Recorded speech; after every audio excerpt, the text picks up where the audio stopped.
Good evening, everyone. It's 7 o'clock or 6 o'clock. I'd like to call the meeting of the Community Mental Health Board to order. And I'm going to begin by reading the mission statement. Macomb County Community Mental Health, guided by the values, strengths, and informed choices of the people we serve, provides quality services which promote recovery, community participation, self-sufficiency, and independence. A motion to adopt the agenda is in order. Motion by Birdie, support by... Pardon me? Oh, it's already been supported, but thank you. Double supported. All right. All in favor, signify by saying aye. Aye. Opposed? Next is hearing of the public. Is there anyone from the public that would like to address this board? You have 5 minutes. If you please identify yourself, and we're happy to listen to you. We can't reply to you, but we can get you the information if you need any. Is there anyone from the public? Seeing none, we'll move on to item number 4, which is to approve the minutes of the regular board meeting held on June 27 of 2018. Okay. All right. We have a motion by O'Connell, supported by Flynn. All in favor signify by saying aye. Aye. Opposed? Next is item 5A, minutes approval of the Program and Budget Committee meeting held on July 11 of 2018. Motion by Doherty, supported by Kraft. Any discussion? All in favor signify by saying aye. Aye. Opposed? Minutes are approved. And the last minutes to approve tonight are of the Recipient Rights Advisory Committee held on July 20 of 2018. Motion by Kraft, supported by Bush. Any discussion? All in favor signify by saying aye. Aye. Opposed? Motion carries. Next is item number 6. Request to approve items that we passed at our program and budget meeting of 2 weeks ago. Motion to approve items 6A through K. And support by Bush. Mr. Birdie? I'd like to separate D, E, F, and G, please. All right. So right now we'll be voting on A, B, and C, and H through K. Yes. Isn't it possible to just carry forward the no votes on those items rather than separating them? It's possible to do that. Mr. Birdie wanted to separate it, so we'll do that. But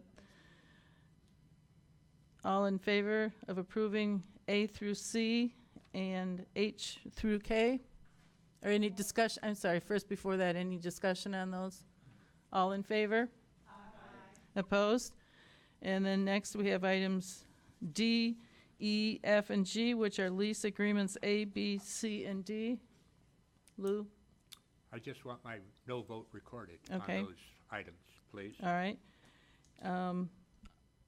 Any discussion, any additional discussion on those 3? Are those 4? All right, all in favor signify by saying aye. Aye. Opposed? And we'll record the no votes from the Budget Committee. Will be carried forward. Next, we have a presentation on self-determination. Who's doing that? Per the request of the board, we want to bring you up to speed relative to some of the activities that we're engaged in day to day to help our consumers along. And so we do have a concept and active involvement in self-determination. So Christina Mazzella, Director of Business, and Laura Manza, who really is the administrator, have an oversight responsibility for self-determination. Going to provide us with is a PowerPoint presentation? Yes. Is it in there? It was in their packets. Okay, so you can find it on your screen here someplace. Once everybody has found it, let us know. Have you seen it? Yep. We have it. Okay, so you're ready to go, Christina. Okay. So good evening. We're going to go through the PowerPoint, and then after, Laura and I will both be available for questions, but wanted to give you just kind of a high-level overview of what self-determination is and what it means in Macomb County to start with.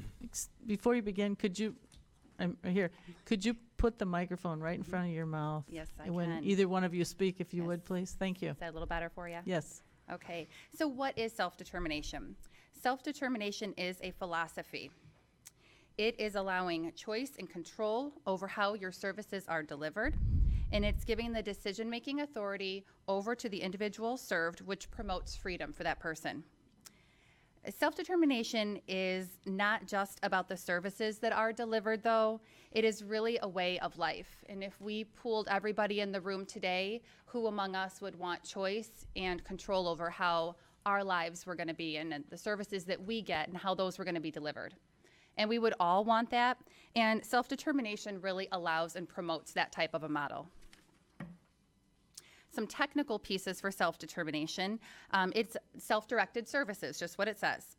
It's changing the foundation, transferring the power and the control over the services as well as the budget to the person served rather than an agency or an organization. There is freedom of choice within self-determination. There's a choice outside of the contracted provider network for the way that the services would be delivered, who they'd be delivered from. There are self-monitored services, and what that means is there's management authority over the budget, over the employee, and over the training. And we'll get into that a little bit deeper as we go through. So initially, we're talking about more of the values of what self-determination is and what that means for those that we support, and those are more of the technical pieces of what it means. Within self-determination, there's 4 main principles. Freedom, which is the ability to use self-desired individuals, such as natural supports, to provide those services, with the exception of a paid guardian. There's authority. You have the ability to control the budget within the scope of the units that are authorized through Macomb County Access Center.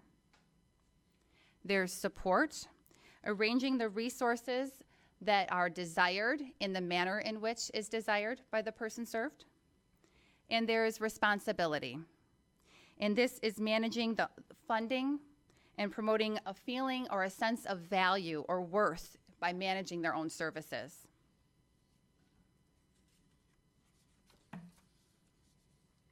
When we look at implementation within Macomb, this is a contractual requirement of all of the PIHPs. And even though it's a contractual requirement, something that we're mandated to offer, it's really in line with the values of Macomb County Community Mental Health. We support 925 people to date in a self-determination arrangement. Some of the other technical pieces and just how that's managed is there's quarterly provider meetings, and those are with the Fiscal Intermediaries, and Laura manages all of those meetings. She is the only self-determination administrator within Macomb County, so you can imagine having 925 people on this type of arrangement, how busy that keeps her with all of those non-contracted, contracted providers, the FIs, so it's quite a load to work with. There are mandatory trainings that have been implemented. Laura provides trainings to both the person served and guardian, as well as the supports coordinators. It's something that's, I would say, a bit newer that she implemented to help to educate our system on what it really means to be self-determined, that it's more than just a rate of pay, it's more than just choosing outside of the provider network. So the trainings are fantastic. I would encourage you to attend if you ever would like to. They are quite lengthy, and we can go into that more detail if you'd like, but there are 2 separate ones so that we can denote between the person served and guardian and then the staff or the supports coordinator and case manager that will be supporting them. There are some core elements of self-determination. Information and support such as trainings or forums, videos, brochures, things to help with the education about what it really means to be in a self-determination arrangement. Person-centered planning is a huge component, of course, because that's what it's all about. This is where their dreams and desires are documented and discussed. And then there is a budget and an employee of authority or employer of authority. There are 3 different types of ways self-determination can be implemented. So you're used to our standard service delivery where we're using our provider network. You're going to go through your supports coordinator or case manager to connect to one of those providers, and then services would be delivered. And there's 3 different ways, if you're going to choose to be in a self-determination arrangement, that your services can be delivered. And that is a purchase of service agreement, an agency of choice, or the direct employee arrangement. So first we're going to talk about the purchase of service agreement. So the person served may enter into this contracted agreement with a Macomb County contracted provider. There is no employee-employer relationship that will take place between the person served and the staff. That will reside with that agency. So that creates a little bit of ease for the person served because they don't have to fill that part of the role. The contracted provider would be responsible for all employer functions. So again, alleviating that responsibility from the person served. They can also choose a non-contracted agency for this arrangement. So they still have choice whether it's within the network or outside of the network. The agency of choice, the person served is not involved in the direct hiring of the staff, but they're going to be involved in choosing the staff. They might be involved in interviewing the staff or terminating the staff, but they aren't going to be the actual employer where they're hiring the staff directly with themselves. The agency chosen will act as a co-employer and they will provide support to the person served. So they're going to do managing of the taxes, insurance, wages, keeping track of the trainings, the background checks, so all of kind of the paperwork. So the person served would not be responsible for it in this arrangement. But the person served would hold the responsibility to choose their staff, as well as to terminate their staff and choose another staff. The direct employment model, this is the model that we see most frequently utilized. Laura recently said, maybe, was it 70% you would say? I would say it's closer to about 98%. 98%, that much. Huge, right. So this is really where the majority is falling. And so the person served is doing the interviewing of their own staff. They're hiring and managing their own staff completely independently.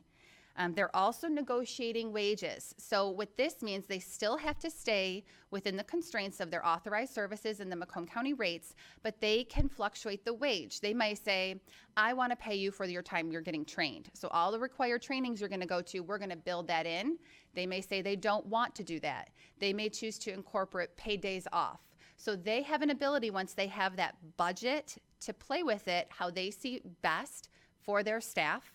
And some of the benefits of this that people feel is they can perhaps pay a higher wage if they choose to not incorporate those other things like paid days off or paying for the training time, as many of our contracted agencies do offer those things. So when you give a higher wage, staff retention becomes a little bit easier, and attracting maybe a higher level staff becomes a little bit easier. And this, so I said, this method holds the most amount of responsibility in a self-determination arrangement. The person served is the employer, full on. All of the responsibility falls on them. They have to manage those timesheets. They have to monitor what's documented. This also holds them accountable to all corporate compliance rules, which can be quite intimidating for somebody. It can be intimidating for us, but to be somebody served, a person with a disability, and to have to understand corporate compliance and managing through all of those functions, they have to do all of those things under this arrangement. So it's very serious, and when you take the training, and this is why the training became mandated, Laura explains all of that and how much responsibility you're really holding when you're choosing to have direct employment model for self-determination.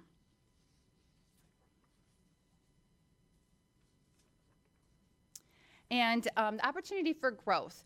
So recently I feel like we've started to kind of scratch the surface of treating people with disabilities, with mental health needs, or even as substance abuse needs with dignity and respect. And I feel like self-determination really hones in on that. It's providing that value of their own care and that responsibility. It's really instilling a lot of faith in themselves, and that's what all of us want, as we said earlier. One thing that Laura and I have been able to participate is in a statewide meeting. It's going through all of the PHPs. We were the first ones to experience it, and it's really challenging us to look at self-determination and where we're at as a community and what we can do better at, what we can change, what we can promote. And so from that, we have some growth items that we're really excited about. So we're going to increase stockholder support and educate families more.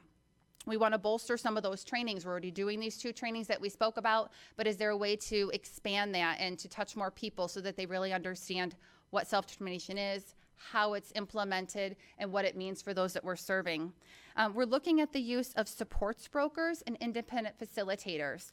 And I can go into just a little bit of detail about what those are. I don't want to overwhelm you with information, but a supports broker basically would act as a support staff to the supports coordinator or case manager. So some more of the finite details that perhaps the person served needs assistance with, let's say learning to ride the bus. The supports coordinator and case manager may not have the time with a larger caseload and the responsibility on their plate to go to the smart bus station and actually ride the bus with them. But a supports broker could do that. They could fulfill that role. This is a Medicaid billable service. The education requirements are different when we are looking at comparing that to a case manager or supports coordinator. So there is a way to attract staff to this role, and it's been really successful in other communities. So we're very excited to explore this idea. An independent facilitator is somebody that sits in during the person-centered plan and basically facilitates the meeting so that that's not happening from the case manager or supports coordinator.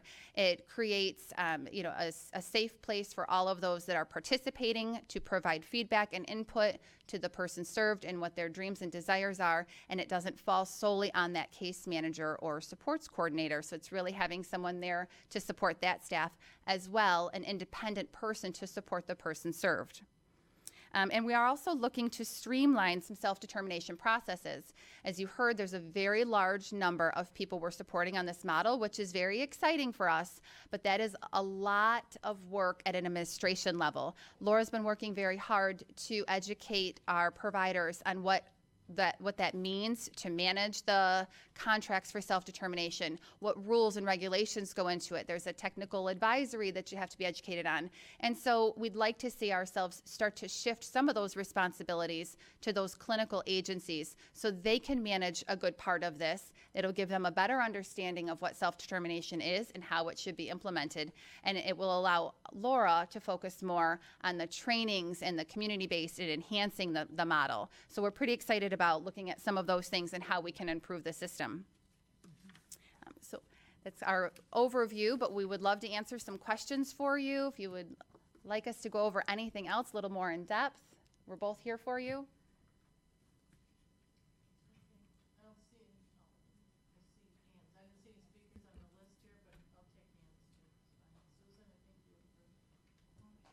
Thank you, Madam Chair. Through the chair to Christina.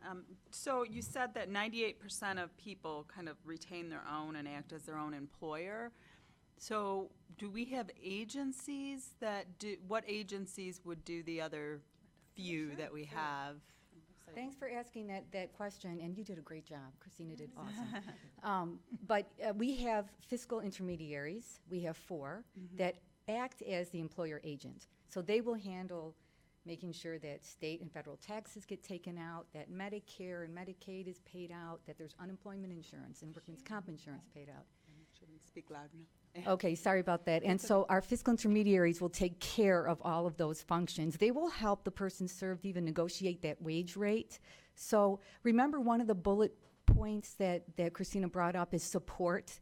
So when we say support, we know that the families are in order to find success, we've got to give them support.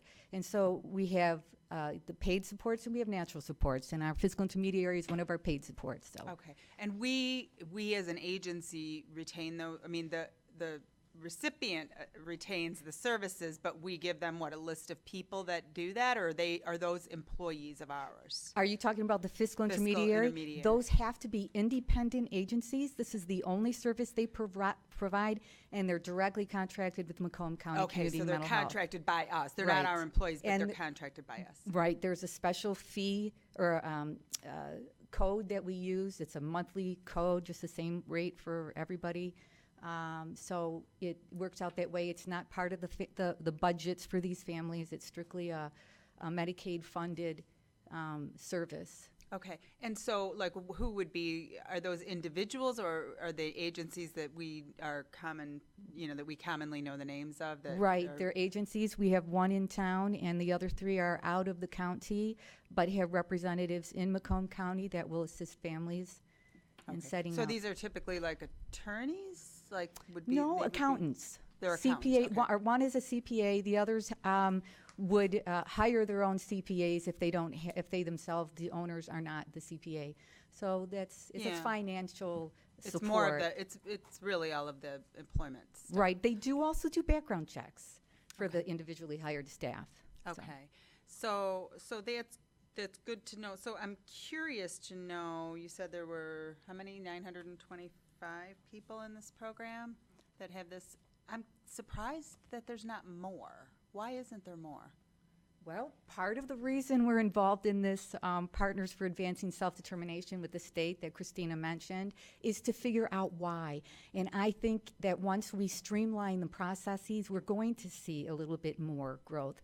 Once we get people confident, with just how to do the timesheets. Remember, Christina was talking about compliance and making sure that, they understand everything. So once we get this training down, I think people won't be that intimidated and, Yeah, 'cause it surprised me when you were talking about it that, such a high percent are really acting as their own employer, because that was going to be my next question. Do we, or does Medicaid or anybody else audit this to make sure that they are paying the FICA taxes and that they are issuing W-2s and that do we do any of that? Are we So- responsible for that, or is somebody else responsible for that? Well, the PIHP is responsible to monitor. I am the contract manager for the Fiscal Intermediaries. Business management does do audits. Every year at contracting, or every 2 years, we do have the providers, the Fiscal Intermediaries, do a self-audit. I have one done. I'm working on the other 3. And they also get a quarterly review from our finance division. We have one person that just takes that as her big So project. that's for the 2%, That's for the though. What about, No, that's for all. that's for all of Oh, them? that's for all of them, Okay, right, okay. right. Because 'Cause- Yeah. Go ahead. If I could add too, I think that our numbers are fairly in line with the other PIHPs. To be self-determined, though, when we read it like this and we talk about how exciting it can be and how much value it gives to the person, it can also be very overwhelming and scary. And I think that we'll do a fantastic job with implementing some new things, and that we already do a great job in the model. But we're just going to have some people that it doesn't work for and that don't want to take on that much responsibility. Their lives are already stressful enough. They have many things to manage. Somebody might have other children or other things are going on, that this is just too much for them. And it's not the best for everybody. This is Okay. really ideally for somebody that is independent enough that they can manage their case almost independently. Or they have And- great natural Or they have great natural supports. And, some of our population doesn't have great natural support. So to take on all of this on your own, it's a lot of work. So, I do see maybe our number would increase, but I also see that it would level out again because it's just not for everybody. Okay. That's all I had. Thank you. I hate to add one more thing, because Yeah. I don't want to be, go off on a tangent, but one of the things we want to do is increase the number of people using agency with choice. Because now they've got the support of an actual agency who is the employer of record, and they can practice the fun stuff, learning what their plan of service says and teaching their staff what they're going to do that day and act as an ownership of their own long-term health care needs. So that, Right, and I have one person right now who I think we're gonna be, will be our first, so.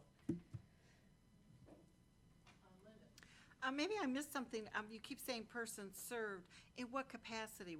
I'm having a hard time knowing what this looks like in terms of who these clients are. What are the people they're hiring? What are they doing for them? We've heard over and over again about CLS workers and the cuts in the in-home, but I would think that. Answer that question first, please. So What are any they doing for staff can be selected through a self-determination arrangement. So it could be a CLS worker, a respite worker, could be an OT, which is occupational therapist. It could be a physical therapist. It could be a speech therapist. So there's really no rules onto which staff that you may want to hire under a self-determination But is this arrangement. are these all DD clients, or are they mentally ill? I mean, We who do are have the clients? majority, Who are- yes, we do right. have the majority that falls on the DD side. However, it's an open model for anybody, but it does fall heavy on that population. They are more the ones that are going to use it. And also I would say, and I don't know if Laura would agree, I think it's because they have more natural supports. So in order to sustain this type of a model, you really do need those natural supports, and they have them there more often than our folks that are diagnosed with a mental health issue. So my question about the 98%, and if you find out tomorrow it's 97, we're not gonna. But if someone is not intellectually able or have the cognitive abilities to make this kind of decision and hire and even know what they need or whatever, who does that? A guardian or? Yeah, go ahead. And I'm surprised at that percentage, given what? Well, like Christina said, most of our DD population does have a great natural support system, whether they have usually their guardian is a family member.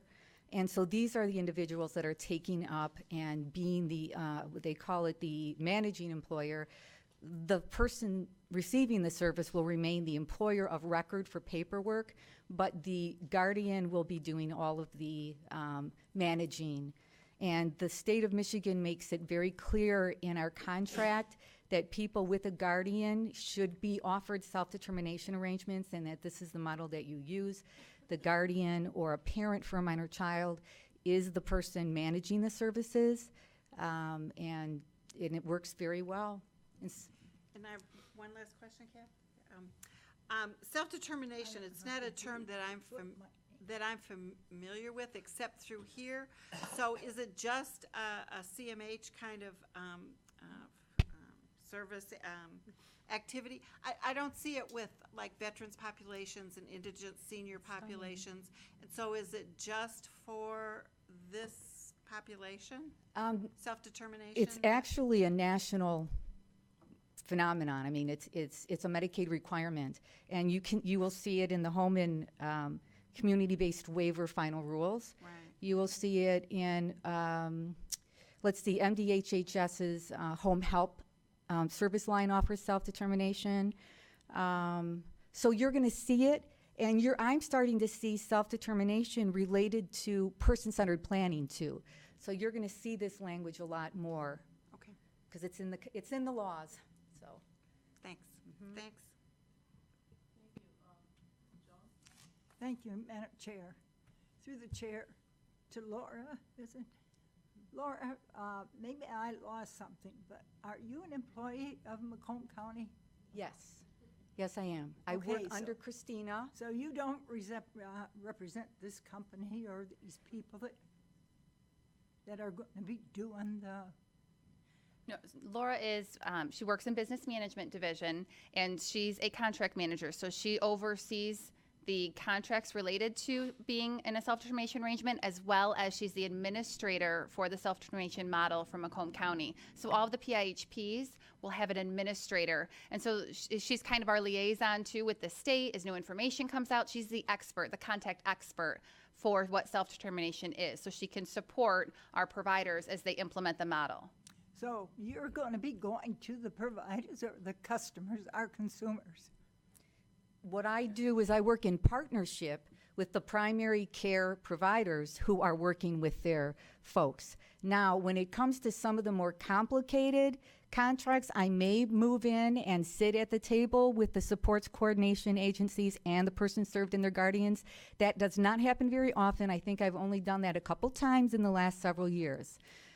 So I pretty much don't have to be present at all 952 person-centered planning meetings. I'm just making sure that those agencies know what the state rules are according to our contract, and make sure that we offer this in the easiest way possible for folks and still meet those regulations. So you said training, now you're talking about the people that are gonna take care of our consumers, the training.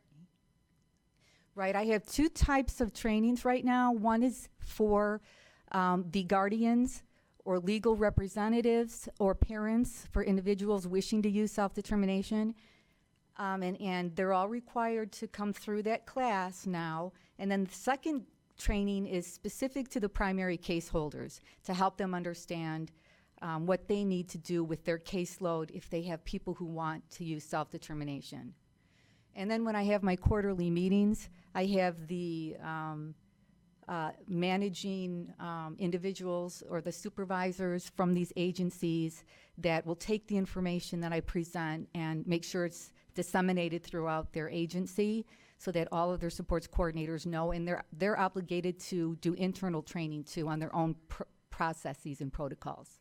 Now, will it be any good to give us training, or is this the training? Absolutely. You are welcome to attend. I would love to see you there. In fact, I usually think nobody cares about self-determination, so it'd be wonderful. If I could give to the leadership a list of the classes that are going on. I think you'd probably enjoy the one that I give the families more than the one for the supports coordinators. So I can give a list, and Yes. John can distribute that for everybody, or Yeah, please do, perfect. because I think all the training the staff needs and the commissioners is very important. Would be good, yes. Thank you. Absolutely.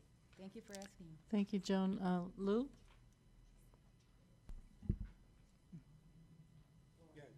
Nope. Yeah, go ahead, Lou. I'm sure I misunderstood part of what you said, so I'm seeking clarification. You indicated that individuals who have a guardian are involved in self-determination. My understanding is if you have a guardian, the guardian makes all the decisions. How can the individual be classified as self-determined if they have a guardian? That strikes me as either an oxymoron or impossible. And that is a question I get a lot, and the state has attempted to answer that. This is coming from Medicaid rules, and Medicaid is very clear that people with a guardian must still be given the opportunity to be self-determined, to live self-determined lives. And those legal representatives must make decisions in the best interest of their ward. That's part of their job. And there is language in the state contract or the technical advisory that kind of touches on this and says that if you see a guardian not making the right decisions, that the primary case holders or the CMHSP/PIHP has to take some action. So I understand what you're saying, and I appreciate that, but our guardians, if they're provided with enough support, they do an awesome job. So we, by contract, have to make this available. I'm not challenging an awesome job. Guardianship is absolutely the most restrictive arrangement a consumer or individual can have, period. There are other arrangements less restrictive than guardianship. If the guardian makes all the decisions, how can the individual employ people, develop their pay rate, see that they're performing their job like you just described? The contract that they sign is signed by the guardian.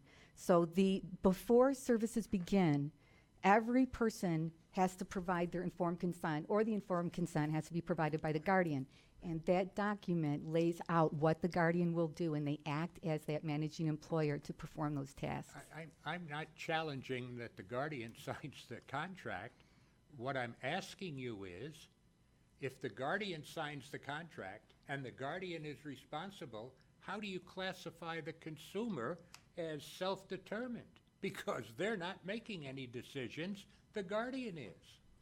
So they don't interview people, they don't employ people, they don't decide whether they're going to have sick days, they don't decide what the pay rate is, all of which you said prior to my hearing you say that if a person has a guardian, they're still self-determined. Okay. It's impossible. Lou, it's in the contract, they have to do it, and I think I don't know anything more, I did not hear any more than I heard tonight, but let's follow, that's not something that, you're asking something of a technical nature that is being taken care of. You would like further understanding, we'll get that for you. Is there something wrong with my question, Madam Chairperson? Really, Well, I hear the same question, so I think it's a good question, and we'll get you some answers, but I think it's something to get not at this meeting. All right, I see Lori, you have a question? Well, I'm a mom with services. I've been using self-determination since it came out. I can't even tell you how long I've been using. Have been through the trainings, and I want to thank you because it has made my life. My son does have a choice when I go to interview people to come into my home to help him with CLS or respite. He is also present. He can ask questions, and I let him make that determination of who he's with. I have partial guardianship of my son because most of the courts give you partial guardianship. Very few give you full guardianship. So he does have the right to choose. Thank you for sharing. Thank you. And the ability. Thank you, Lori. Any other questions? I think you already answered this, but could you tell again who reviews the employee? So when somebody employs someone, how do we know? You mean the background check component? Well, that part, and then are they doing the work? Is the work that they're doing meeting the need of the consumer? So the FI is going to do the background check. The FI? The Fiscal Intermediary. Okay. They're going to do that component and manage trainings as well. And I think you wanted to answer. Sure, I can, and then, so that's the beginning part. And then you're talking about monitoring the services, right, as things go along. So there's several ways we monitor.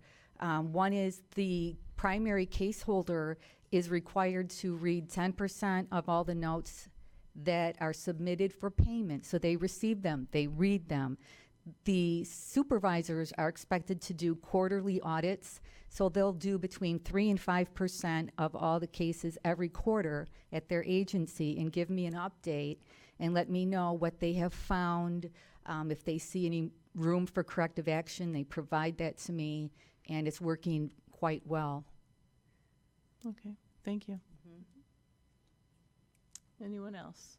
Well, thank you very much. We'll take a motion to receive and file the report. Motion by Doherty, supported by Schmidt. All in favor signify by saying aye. Aye. Opposed? Motion carries. Thank you. And next, we have a request for a resolution for Linda Lee's retirement. We don't have the document here, but I think in the past we've always seen they've been very well written. So could we take a motion to accept the retirement of Linda Lee? Motion by Bush, supported by Flynn. All in favor signify by saying aye. Aye. Opposed?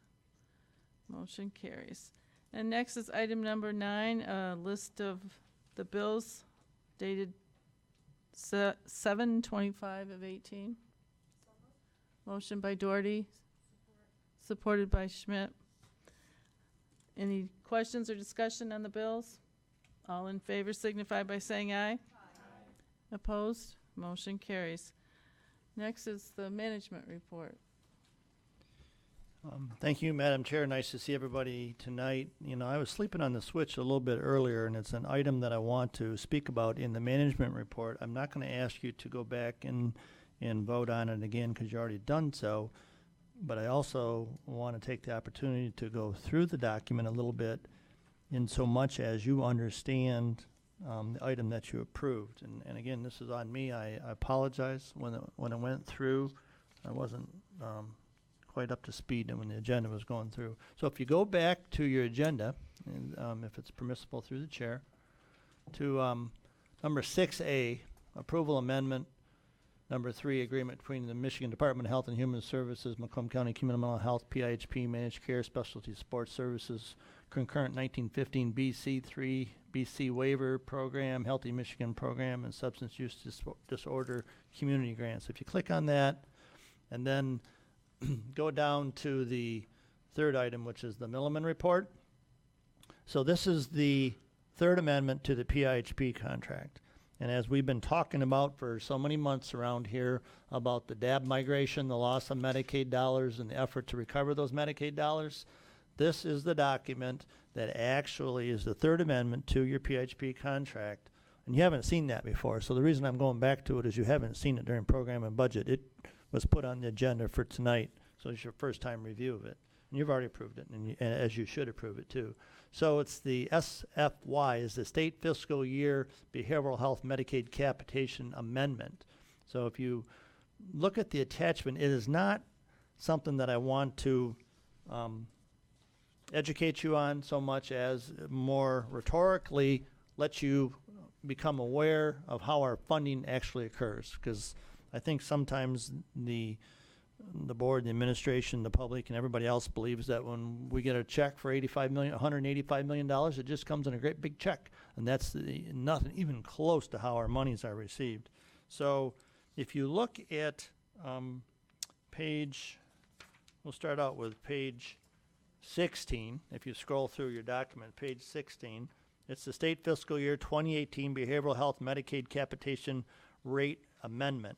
So these are the rates as the department promised, and through the legislature as they promised in the last bill, that they would reimburse us in July, August, and September to correct for the DAB shortcomings that we had. If you turn to page 19, I promise you I won't read the whole report, but as you are on those pages, I want you to pay attention to how an actuary looks at how we get reimbursed. And so I'm going to be purposeful in having you take some time to look at that. And through the chair, as long as she permits me to say, continue with this in this vein, I'm going to do so. On page 19 then, under the executive summary, I'm going to read the first 3 paragraphs. We received State Fiscal Year 2017 Medicaid utilization net cost. Well, I'm having a hard time following your page numbers. Page 19? Pages that are appearing in the upper right corner of the document? The lower right corner. Lower right. Nah, I take that back.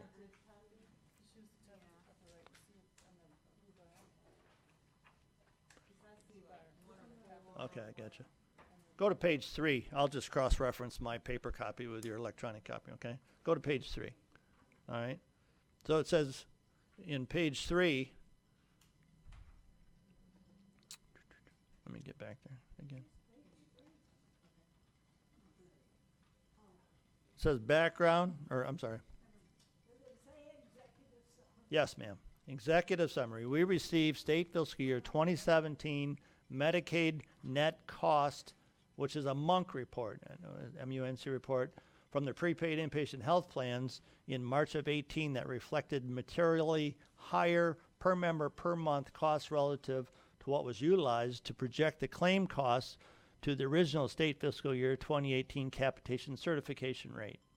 Upon review of the PHP submitted MUNC reports, that the corresponding encounter data and the primary driver of the PM per member per month increase was attributable to the unit cost increases from State Fiscal Year 16 to State Fiscal Year 17. Michigan Department of Health and Human Services, there's more.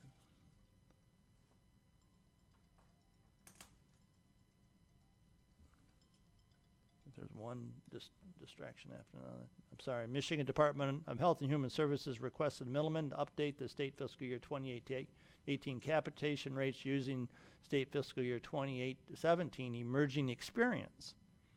So again, this is more rhetorical. I'm not going to explain, nor do I have an understanding of what emerging experience is. But limiting the unit cost increases from state fiscal year 16 to 17 at the Medicaid Consumer Price Index, the CPI, at 3.8%. In March of 18, we were also notified there was a misalignment between the base experience and the capitation rates paid to the PHP, which resulted in incorrect payments for the beneficiaries age 21 during state fiscal year 2018. The amendment to 2018 capitation rates include updated age and gender factors, which realign the base experience used to project the state fiscal year capitation rates paid to the PHPs. The last paragraph says the certification amendments for 12 months of the capitation rates in 2018, but loads the projected annual revenue change into the last 3 months for state fiscal year 18 from July through September 30th. Table 1 provides a comparison of the annual state fiscal year capitation rates and the effective rates for July 1 through September 30th, the time period relative to the rates effective for the beginning of October 17 through June of 2018. So they're correcting for all of last year in these next three months. And so that's an awful lot of information that is said. And if you go on to the next page, page 4, everybody's with me? It says summary and methodology.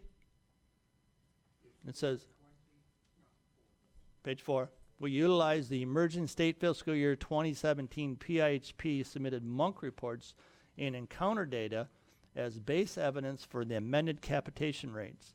However, we limit the unit cost rates from state fiscal year 16 and 17 to the medical CPI of 3.8%, as we talked before.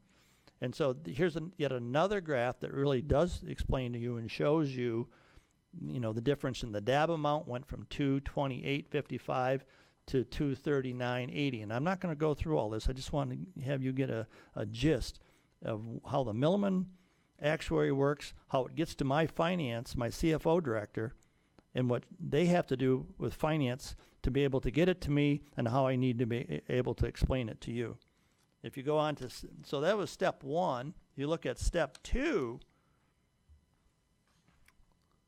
it says the final amended capitation rates were modified to include the impact of certain non-benefit items, such as administrative allowance and applicable taxes. We have not modified the administrative costs or the tax assumptions from the original certification. Therefore, the PMPM non-benefit expenses include the rates will vary from the original certification as a result of the application of administrative costs and taxes as a percentage of the total capitation rate. The impact on the previous mentioned changes illustrate the per member per month appendix basis in Appendix 5 include the estimated change to the administrative costs with respect to those amounts. So now you see a whole different graph on page 3. It says, as discussed above, the certification amends the 12 months for the capitation, and so they're just saying again that this is applied over 3 months. In this example, the amended rate would be paid $105 out of 4 quarters of state fiscal year, and we are loading $20 composite impact on the 4th quarter payments. You go down to step 4, the actual certification is included and signed by Chris Pettit, FSA, Principal and Consulting Actuary of Milliman's Indianapolis office and consulting practice that meets the quality standards for establishment of American Academy of Actuaries. So this is how you're getting the actuarial stuff.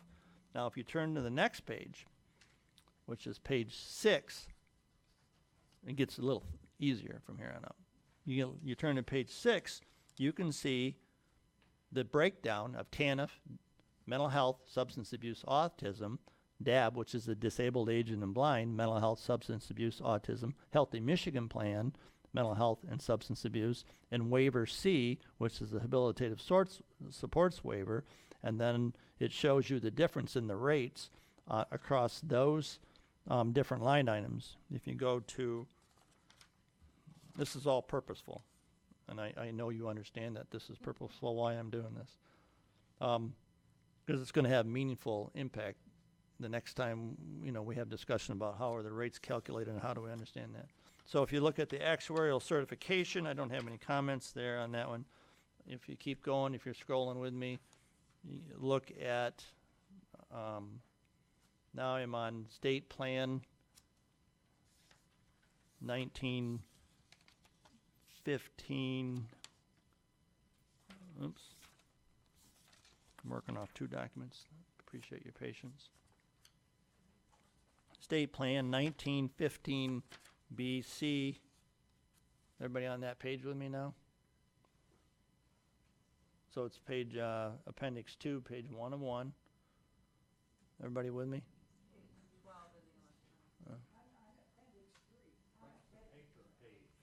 The paper page is 27.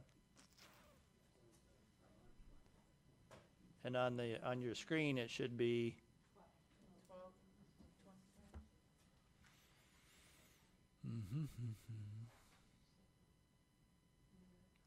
that look? Yeah, so now, okay, so Joan, thank you. So you have the proposed rates for July through September. You have TANF mental health. You have state plan 1915 B3 autism, and then you have state plan 1915 and B3 autism. You have no taxes and you have claims taxes. You have TANF, you have DAB, you have Healthy Michigan Plan, you have male state plan, female state plan, male B3, female B3, male autism, female autism, ages 0 to 5, 6 to 18, 19 to 21, 22 to 25, and it goes on up. Okay, and now you have mental health DAB under all those things, okay? Substance abuse, TANF, substance abuse, Healthy Michigan Plan. And then you get down there a little further, and now it shows the comparison of the PIHPs between all 10 PIHPs. And so our factor, our TANF factor, is 0.51101. And that's how Milliman pays us. And it's up to Cindy and her host of staff to use various pivot tables, different data analysis, and it takes weeks to be able to understand what the 0.5101 means comparably to the 0.9632 comparably to, and it goes on and on. You can see that. So now I'm almost done. You won't ever ask me about funds again. So now you get the habilitative supports waiver. And now the interesting one comes where it says claims cost development. All right. So now when you look at claims cost development, there's the service cost eligibility per member per month. There's the capitation to eligibility ratio. There's the service cost capitation per member per month for state fiscal year 18. There's the variable administrative load. There's the fixed administrative load. There's the HRA adjustment, which is a hospital rate adjuster adjustment. There's the claims tax, the use tax, the rate, the Q3, Q4 intake increase, and the capitation rate. And I'm just about had it. So now the next page is HMP. And so I guess I'll wrap up. But and as you look at that, my whole purpose is here to have you understand the complexity when we look at how the PIHPs are funding. There's also percentage of member months served, the RVU per treatment month, the cost per RVU, member months, recipient months, percentage of member months served, the RVU per treatment month. It goes on and on and on. So those are your rates. And what that really, the good news is, thank you for your time. The good news on that is that means that we received $4,012,000 increase this quarter, right now for July, based on the July figures, my CFO reminds me, that means that we will receive $4,012,000 this quarter for the increase to correct for the DAB migration. That number may go up or down. because on August 1st, well, it won't be August 1st, it's usually in the middle of the month, we will get the August rates, and so that number may go up or down a little bit, and then September too, but we're projecting right around $4 million increase in funds. Any questions on that? Thank you. I was going to start out with apologizing for not noticing that was a separate item that hadn't been discussed at our program and budget. Now, I'm not quite as apologetic because had we noticed that, we probably would have never passed it. So this way, at least it got passed, and we're at this point. So I have Susan, Linda, anyone else? Brian, Susan? So, the way I'm reading the executive summary, without, the way I interpret it is that they had some sort of a revelation about something. I'm not quite sure what the catalyst is for why they had to go back and amend all of this, but that what they're basically doing is they're saying, like I'm looking at page 4, the table 1 in the executive summary, and it says, okay, we previously told you, and I'm just going to pick the first line, that you were going to get $269.40. We're going to change that to $275.59, and but then they said, but we shorted you for the previous months, so we're going to smooth it in quarter 4 to make up for that shortfall and pay you $301.55, right? I mean, that's what that's the way I read this, right? And the same thing when you're looking at the other tables, and then when you get down to, like, on table 3, which is page 6 of electronic, or page 5 if you're looking at the paper copy, it looks like they're saying, well, we're going to hold, we were going to pay you $100. We've realized that we should have paid you $105.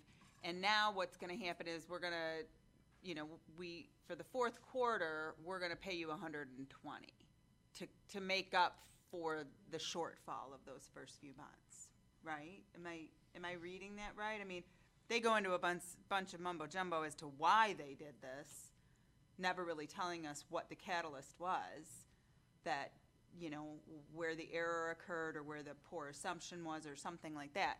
So my next question is, we take this at face value for budgeting purposes and try to sift through it and figure out what the rates are going to be for the moment.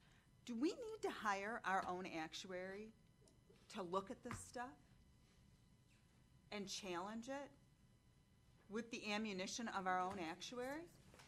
Huh? I don't know if I trust the association.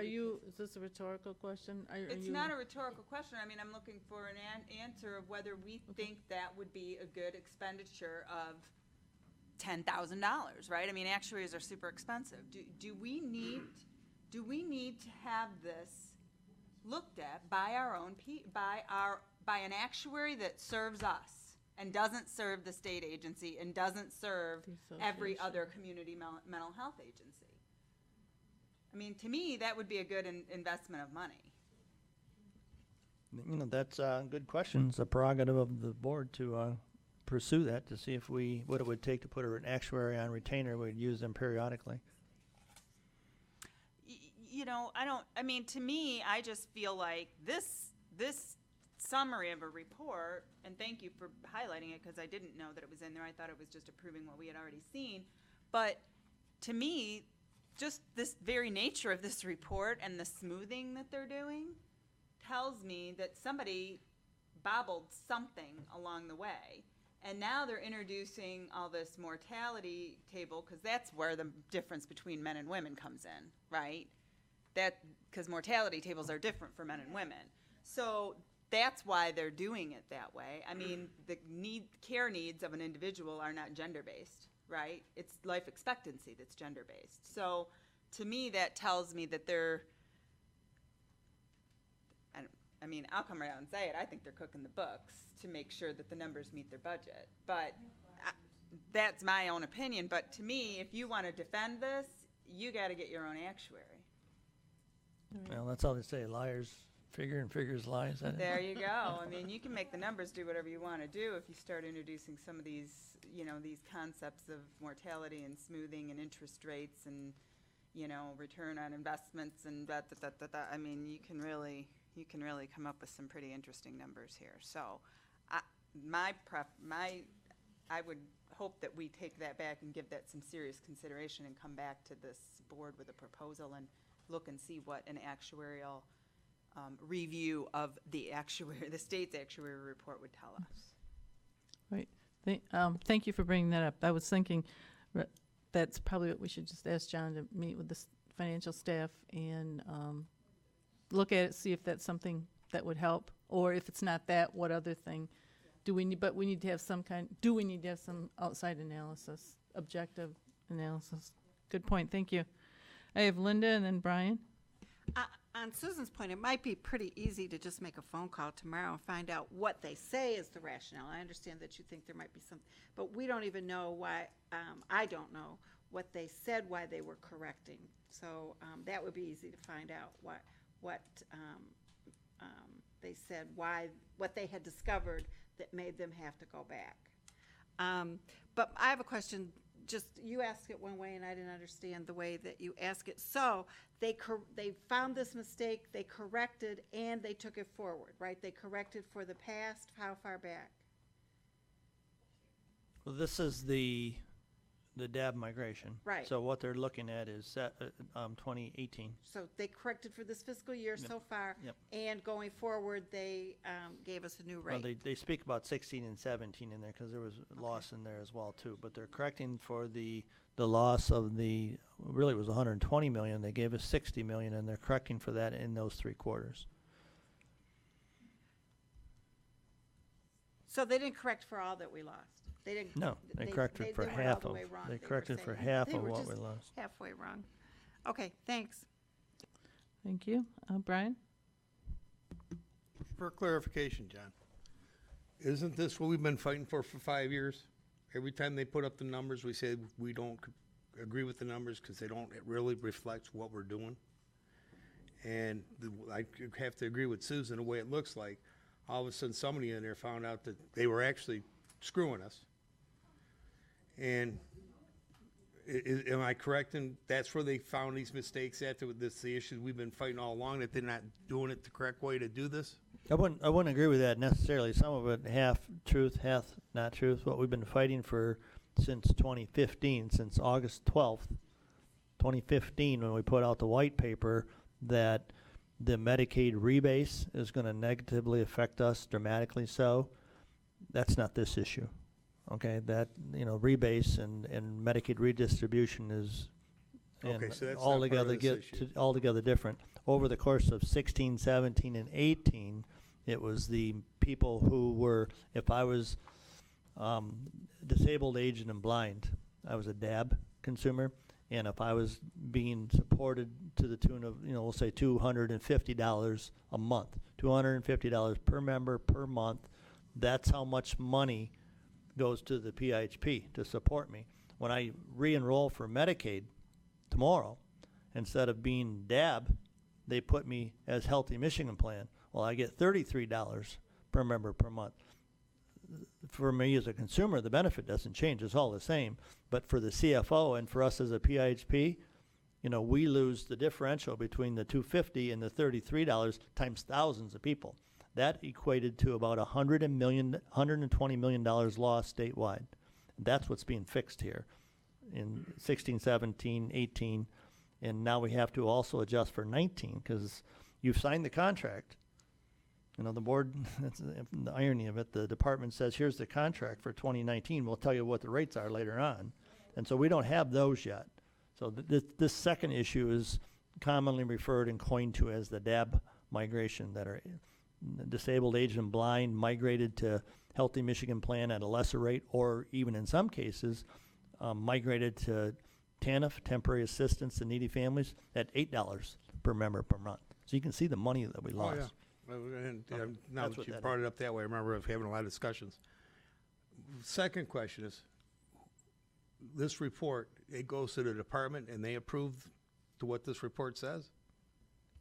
Yeah, the actuary is agent of the Department of Health and Human Services who has the oversight responsibility for the administration of funds, yeah. And it goes back to the same group that we've been fighting over years of the cuts. Yeah.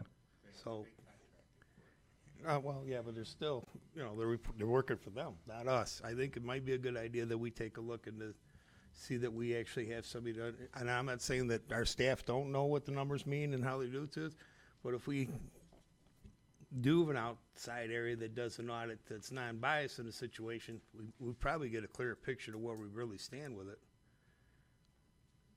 And, okay, thank you. Anyone else?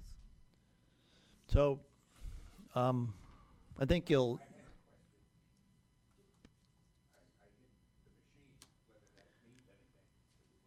I don't see it on here, but go ahead.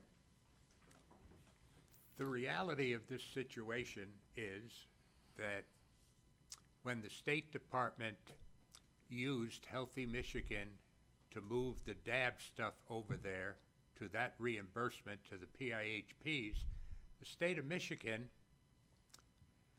I shouldn't say the state of Michigan, I should say the department was saving money and not distributing it to the PIHP. Off the top of my head, that amount of money collectively against the 10 PIHPs was over $100 million. And the exact number I've been trying to recollect it, I haven't. And this adjustment going forward is a utilization of Milliman to make a return to the 10 PIHPs that will not give the 10 PIHPs the total amount that they lost by the DAB shift to Healthy Michigan.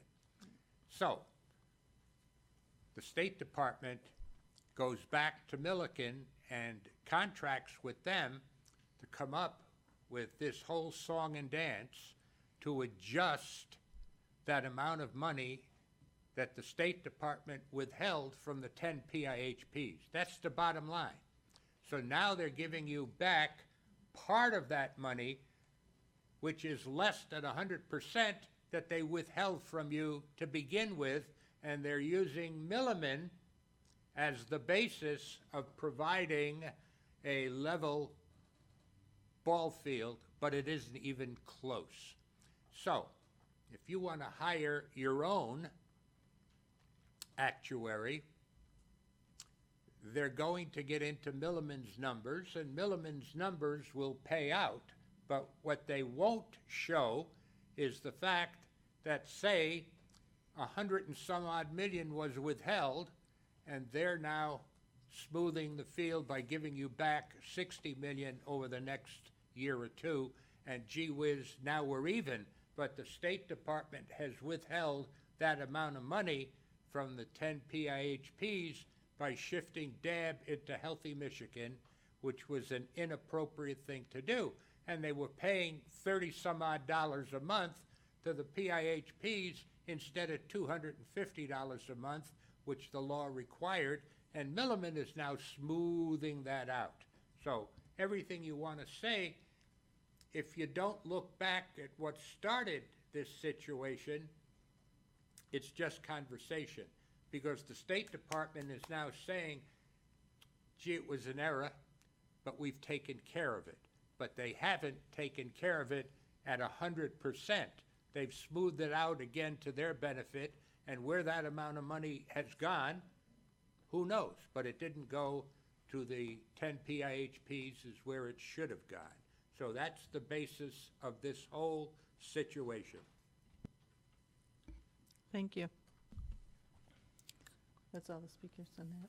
thank you. And again, I apologize for doing what I just did, but I also think that it has value, you know, down the road in the years to come, that our finances are not real simple to understand, and we try to be as helpful as we can to the board and as educational as we can to the board, and sometimes we maybe don't hit the mark because it's difficult to go from actuary to accountant to layman's to understand it. The other few items that I do have I want to speak about, I sent to the board last Friday the thank you letter that I had sent out to the entire state and the Senate. They all read the same on behalf of Macomb County Community Mental Health Board, our administration staff, and as a voice of the people who we all serve. Please find this letter of sincere appreciation for your efforts as a state representative. Over the past 2 years, you have become informed of the needs of the vulnerable people in Macomb County, and you have been sensitive to the need for adequate funding for supports and services. During fiscal year 2017 and 18, you have worked with your colleagues and garnered millions of dollars in general funds that have gone back into our community. Thank you. While we have accomplished much over the past 2 years, there is still so much more to do. An effort to uphold the Michigan Constitution and ensure that those having physical and mental disabilities shall always be fostered and supported. Thank you for your ongoing investment in this regard, and please know that your efforts do not go unnoticed by the Macomb County Community Mental Health Board, the staff, or the people of Macomb County. And you all had a copy of that, and it was circulated to my administrative staff as well, too.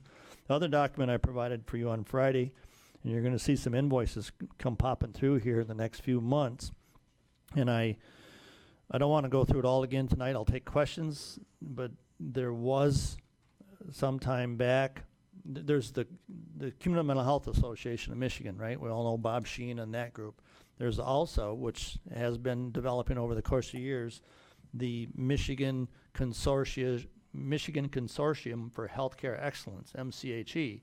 MCHE is made up of the 10 PHP's CEOs like myself.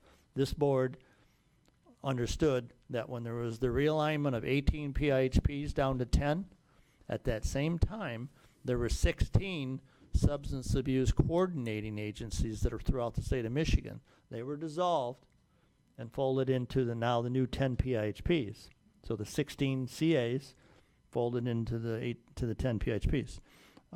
MASACA, Michigan Association of Substance Abuse Coordinating Agencies, had a nonprofit, and they all got together as directors. Randy and his group were part of MASACA. They dissolved. They had some money left over, okay? And they also had a 501c3 or a 501c4. Lou knows about that. C3. So they changed the MASACA gives up their 501c3, and they give up the $50,000, whatever was in the kitty there too. So us PHP directors, CEOs, collectively formed the Michigan Consortium. I'm having a hard time saying it. Michigan Consortium for Healthcare Excellence, MCHE, took over their monies, changed the articles of incorporation, and now it's MASACA. And so, I'm sorry, now it's MCHE. So as we run around here and do business through the board association, I want you to know a lot of the business and the running around I do in Lansing is related to that whole list of things that the PIHPs do. We negotiate, and Kimberly really supports us and negotiates the PIHP contract with the department. We look at the Medicaid managed care functions. We look at provider network reciprocity, so we can help all the providers function similarly so in contract monitoring. Training reciprocity, so it's statewide reciprocity. We're looking at the chief financial officers all get together under the guise of the PHPs, because the CFOs, not Kimberly, in Cindy's case, Cindy is the CFO for the CMHSP, and she's also the CFO for the PHP, which are two different things, clearly. So there's a CFO group that meets, substance abuse prevention treatment group that meets, or Annie's on. We're looking at some of the legislation recommendations that the Community Mental Health Association of Michigan are putting out. The chief information officers all meet to talk about how we do data. The PHP contract, already did negotiations. Medicaid rate setting, all talk about that as PHP directors. The 10 of us, where I go in, I'm in Lansing a lot. The Home and Community-Based Services Waiver Initiative coming forth. We meet with the statewide advocates relative to their interest on delivery of services. The SUD provider system, currently there's a Department of Corrections initiative going on, how we're going to work with the Michigan Department of Corrections. Statewide inpatient denials, utilization management, high acuity psychiatric reports, the mid-year internal use financial status analysis, the ISF, 298 demonstrations. MyPad, the autism rates, which is psychiatric admission directory, MyPad, Michigan Pad. And there's numerous other things that we do. And so I want the board to be aware that even though we do not pay dues, we pay about, what, $21,000 to the Board Association for dues. There are no dues that are paid to MCHE, okay? They've liquidated all the money that they have. That being said, they got about $1,000. That being said, MCHE, as the 501c3, all adopted and supported by this board, they have no money, but they have liability, and they have liability insurance. And so I'm not going to bring it to the board. It's going to cost us about $130. I'm going to pay 1/10 because there's 10 PIHPs, and we're part of the consortium. And so I'm not going to bring that invoice for you to look at, but I want you to know someday when, in the future, when you're looking at the monthly bills payable and you're going to go, what's the $130 to MCHE for? It's because we're being participatory with the other 10 PIHPs, and we're going to pay 1/10 of that liability insurance. That's the first one that's going to come through. The other one coming through that's sitting on my desk, and I don't know if I'm going to bring it to the board or not because there's angst going on right now, that the Michigan Department of Corrections, MDOC, Michigan Department of Corrections, wants to fire up an initiative where the PIHPs take responsibility for some substance abuse services and support services for substance abuse consumers immediately upon discharge from state prison. And so Randy has been on the work group with the state talking about this, and Kimberly has been on the work group talking about the statement of work and the contract that eventually would come to this board. I don't know if it's going to make it here. Eventually, I'll explain that in a minute.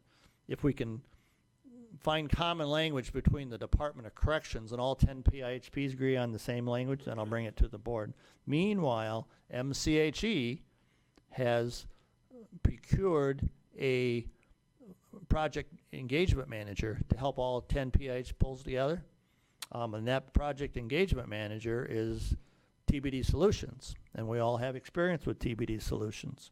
And so our cost of the project manager pro rata through the 10 PIHPs is going to be about $8,000, just one time, one use for a project manager. We'll pay MCHE. MCHE is going to turn around and pay the project manager. And so that cost, if I get it to the board, will be about $8,300 one-time use. And then the larger check that we're going to have to write is relative to mental health parity. Now, we've talked about parity for a long period of time. And the essence of parity is that we have to conduct utilization management and engage in delivery of services that is nothing more restrictive than primary care. So we've talked about this briefly. So we look at it from inpatient, has a standard of practice where you do utilization management, can't be any more restrictive in how you authorize services than primary care. So inpatient is one category. Outpatient is another category. So outpatient, CLS, respite, anything else is outpatient, and then emergent services. And we don't have to worry about emergent services. So the state wants all 10 PIHPs to function the same way, and that's how we're in a work group again on how we're going to be able to all use the same utilization management tool. So again, another RFP went out, and the company that has been chosen is called MCG. I don't even know what it stands for. I don't know if it does stand for anything. MCG has so far, through MCHE efforts, told them that we're going to do business with MCHE, and it's going to be about $500,000 to purchase a software package that will be implemented in all 10 PIHPs to be able to do utilization management for consumers who need acute psychiatric inpatient that are severely mentally ill. Okay, the cost to us is going to be about $10,000 or $50,000. So at some point in time, this is on a fast track too. At some point in time, between the next 2 or 3 months, you're going to see me bring you an invoice that, and again through MCHE, that we're going to have to pay $50,000 to be able to afford this software package. And there isn't any out on this. The department, one of the things I want to talk to you guys about in the coming few months here, probably next month, is the unfunded mandates, the amount of monies that we have to afford as a PIHP that are being pushed down from the department, and they're unfunded mandates. So if you sit on the executive board, those that you do, Lou and Linda, sit on the executive board, we need to start urging Bob Sheehan and the Board Association and others to take recognition that there's just not enough money anymore. The money is supposed to go to the people for the delivery of services, and the administrative burden and the unfunded mandates that are coming down upon us, like mental health parity, the $50,000, that's $50,000 worth of services, and we're not going to provide to somebody. We'll talk about that again too. My purpose tonight was to introduce you or reacclimate you to MCHE, to know that you're going to see some invoices that are going to come through, and I don't think you have an out on these. You have to be, you don't have to, it's your choice, you know, part and parcel and participatory with the other PHPs. Yeah, Lou? Before you go on that issue from corrections, why don't you research the Headley Amendment that specifically does not permit unfunded rebates of that nature to occur? You've got the time, you said in a couple of weeks, but the Headley Amendment, as I recall, specifically does not permit unfunded mandates from the state down to local units of government, and that would specifically relate to the Department of Corrections in that situation, period. Okay. I'll take that advice. Thank you. Almost done here, Madam Chair. I appreciate my staff who reported out tonight on self-determination. You know, the staff always want to please the board. I think they did a great job. You know, I find it a little disappointing myself when some of the board think that the stuff we present is ridiculous. That's a disappointment. We're not here to disappoint the board. We're not here to work as adversaries to the board. We are intending to work cooperatively with you, and we'd like to be received that way as well too. I think the reception and receivership could change a little bit. Program and Budget Committee is August 8th at 6 o'clock. The regular full board is Wednesday, August 22nd at 6 o'clock. The rescheduled Metro Region dinner is August 30th at 6 o'clock. Just for your information, there's legislation that's coming out in regards to an opioid health home, where everybody's familiar with the health home concept, part of the Affordable Care Act, where you wrap up a comprehensive delivery of services to consumers around whether the Medicaid or whatever type of services that they may need. So the health home concept has been around for a long time. Just so you know, in the very tip of Michigan, the 19 counties or whatever across the tip of Michigan like this, there's a serious opioid crisis going on, the same as in Macomb County. The challenge up there is they don't have service providers, and they don't have the opportunity, they don't have the richness of the providers that we have down here to be able to intervene with the opioid crisis. Randy and I talked, and so one of us had to go, and Randy's busy, and so there is a conference for a couple days in Traverse City, and it's OHH, Opioid Health Home. Now, it's legislatively mandated to Region Number 2 in Michigan, but I think there's something to be learned and gleaned on how we might be able to take a lesson from what's going to be offered by the department and maybe apply it down here in Macomb County sometime. The department, oddly, is paying for the whole conference and paying for my room too. So I just want to let you know I'm going to be on July 30th, and then on 31st I'll be driving back home here. I'll be attending the Opioid Health Home Kickoff meeting in Traverse City. There is an ORR conference, Office of Recipient Rights Conference, that some of the board members like to attend. That is September 11 through 14 in Crystal Mountain. And if you want to, I think maybe the board will want to take a motion to send the appropriate board and staff members to that one. And then at the same time, I'll turn it back over to the chair. The Substance Use Disorder Conference is September 16 through 18 in Grand Rapids. And again, back to the chair. I'm done. Thank you for action to approve board members and appropriate administrative staff to attend those conferences. Yeah, September 11 through 14 is the ORR conference. And September 16 through 18 is the Substance Use Disorder Conference. First one's in Crystal Mountain, the second one's in DeVos Place, Grand Rapids. Thank you.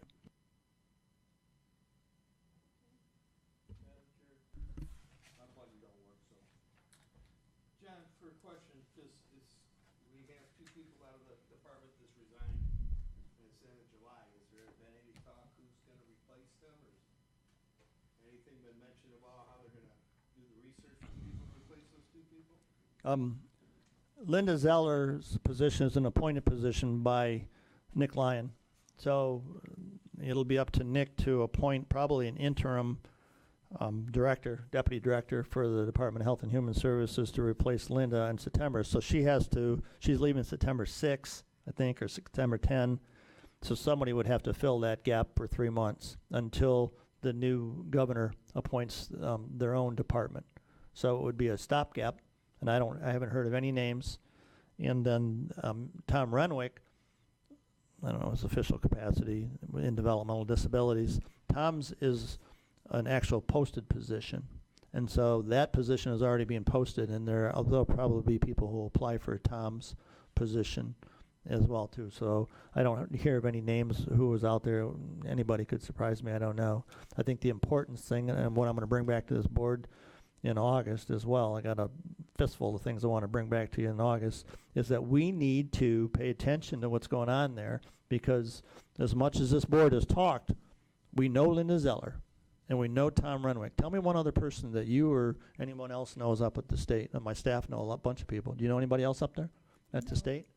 And so that's going to be critically important as well too, as well as educating our legislature about the importance of mental health, about local control, about the PIHPs and the CMHSPs, to head off the HMOs, because there's a whole new legislature. I was at a community event last night, and I can tell you that other than Jeff Yarich, I was supporting Jeff, I always do that, but other than that, they didn't have much of an idea of what's going on in mental health. They're all about education. That's another thing this board and we as administration need to work on, the relationships with the department, staying in constant contact with our legislature. Got a bunch of things, so I don't know if I answered your question, but I talked a lot. No, I did. I just wondered what they're doing. But you're quite right. I thought I turned that on. Did I? I don't know what the situation Nick Lyon, but it looks like he's in deep trouble over Flint. So Do you have your mic on? no. I just stated that Nick Lyon's in a lot of trouble over at Flint, and don't know what that outcome's going to be. So there might be 3 coming out of it. Lou, do you have something? I missed the outcome of this, but yesterday Nick Lyon was in court, and the judge was deciding whether or not he would stand trial. I missed the outcome of that decision. Did anybody catch it? Decision will be made in the middle of August. It won't be made for another few weeks. They postponed it. They met, but they're postponing the decision making. Basic reason why there's bailouts in the department, frankly, and I think you'll see some more. If he goes to trial, they're going to be heading to the boonies as quick as they can. I'm telling you, that's going to be an obvious bailout in that whole department in Lansing, which is going to be a tragedy for us.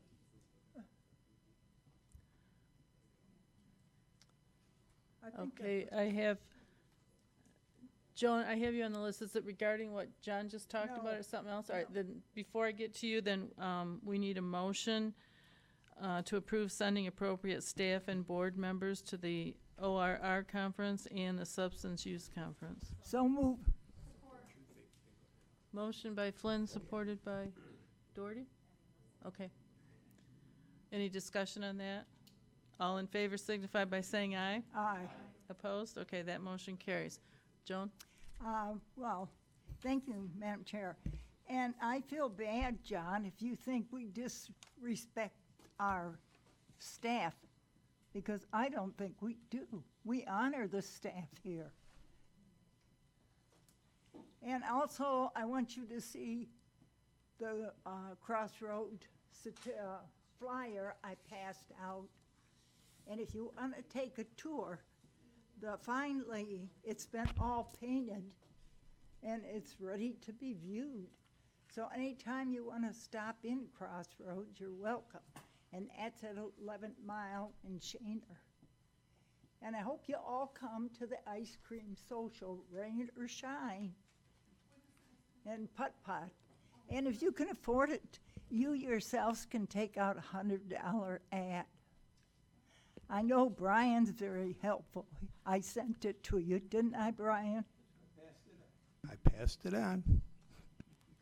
So thank you. And I'm thankful for the staff that we have.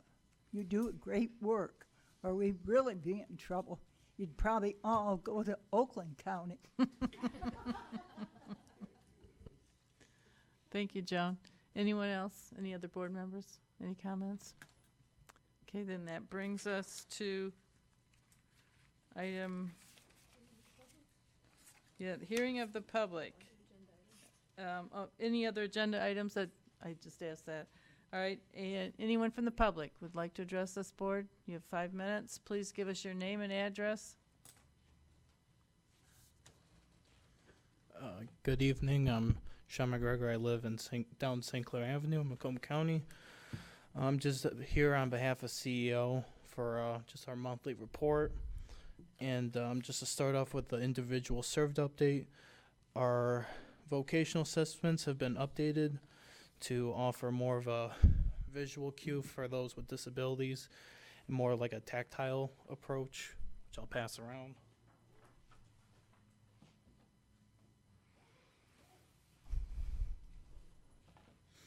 And then second of all, for the individual served update, we have a July in-service update about teaching them and basically implementing a chart for them to know how to dress for the warm weather. As simple as that is, I have to say that's very useful. I can't tell you how many people I see come in with winter jackets on a day like today even, so I'll pass that around.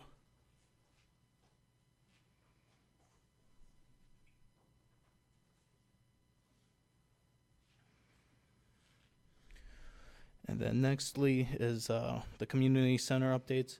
Our Clinton Township building will be attending the Armada Fair due to a donation of tickets. Our Anchorville building has been painting conversation rocks to improve communication while also developing their horticultural skills. The Mount Clemens location has received a donation of fishing equipment, which will greatly help our fishing program. At our Washington location, an individual who's declined the greater community for over 3 years is now going out 3 days a week. And a couple last notes here. At CEO, we will be hosting our 24th annual summer picnic on August 23rd at Lake St. Clair Metro Park. The Medicaid Express audit was conducted at CEO and there were 0 exceptions for CEO. A letter was received from Outdoor Adventure Center complimenting the CEO interaction with staff.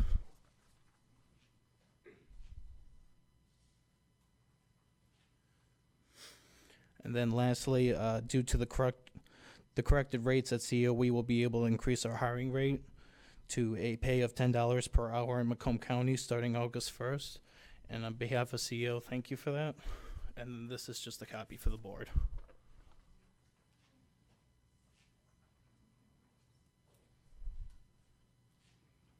Thank you. Thank you. Is there anyone else from the public? Anyone else? Seeing none, we will move on to item number 13, which is adjournment. A motion to adjourn is in order. Motion by Bush, supported by Schmidt. All in favor signify by saying aye. Aye. Opposed? We are adjourned. Thank you, everyone.